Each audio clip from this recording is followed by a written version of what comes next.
For literature, we've divided it into age blocks by grades 2 to 4, grades 5 to 8, and then grades 9 to 12. And we have separate literature courses for each one of those. Literature for grades 9 to 12 is being done primarily at home. For this course, we felt that it would be best to allow parents to have maximum flexibility. As we start to see which books most parents want their children to read, we may decide to have some times where there's a structured start time and a structured end time for different books. But right now I've kind of laid out a bit of a menu to try to kind of work with whatever different parents may want students to read. We did try to integrate this with the ancient time period, and so you'll notice that a lot of the selections are relate to that.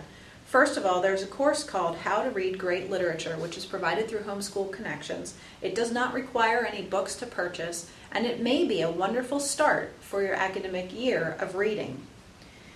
It is optional, however. It is done purely at home.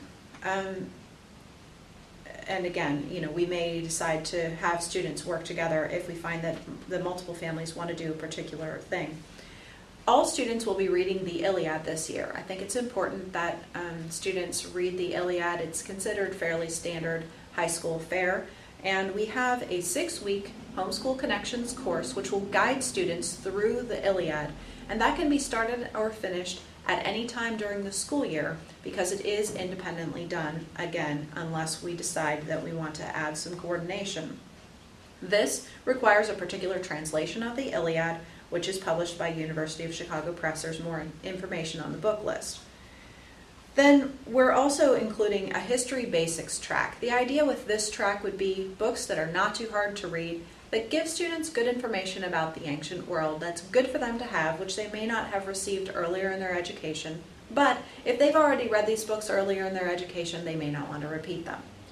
D'Aulaire's Book of Greek Myths. Greek myths are essential for understanding especially Shakespeare, but many references. There are many references throughout Western civilization literature to Greek myths, and so familiarity with Greek myths is very important. This is a very simple book that students will find very easy to read, but which provides fundamental knowledge important for literature.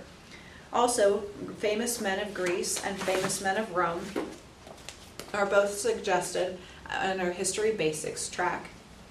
These books are delightful reading books and should also be easy for students at this level. Also, Augustus Caesar's World is written for probably mostly for middle school students. It's by Genevieve Foster, and she is a delightful writer who ties Augustus Caesar into what was happening everywhere in the world at that same time. I believe that is all for the History Basics track. Then we also have a Great Books track, and in this Great Books track, we're suggesting some works which would be advanced works that would be quite difficult reading, but advanced students would enjoy them. First of all, we have the Odyssey, and the Odyssey also is provided with a particular course in Homeschool Connections. There's also a 6-week course for it that walks students through it, and there's also a recommended translation for that. Herodotus's History. I updated that. I apologize. We have Oedipus Rex and some other works which also coordinate to a Homeschool Connections 6 weeks course that walks students through several works of Greek tragedians. And I am trying to remember what else is on the list, but I think you kind of get the idea of, there's a section of Plato, but it's a short section, the Cave, and I think there's one other one, but I don't remember right now what it is, so sorry about that. I'm working off an old list, I just realized. Then there's the Historical Fiction track. In the Historical Fiction track, students will be reading some historical fiction that relates to the ancient world. And again, all of these are optional. You can choose one track, you can combine a couple tracks. It's just kind of a menu. Memoirs of Hadrian, The Eagle of the Ninth, Black Ships Before Troy, and Beacon at Alexandria.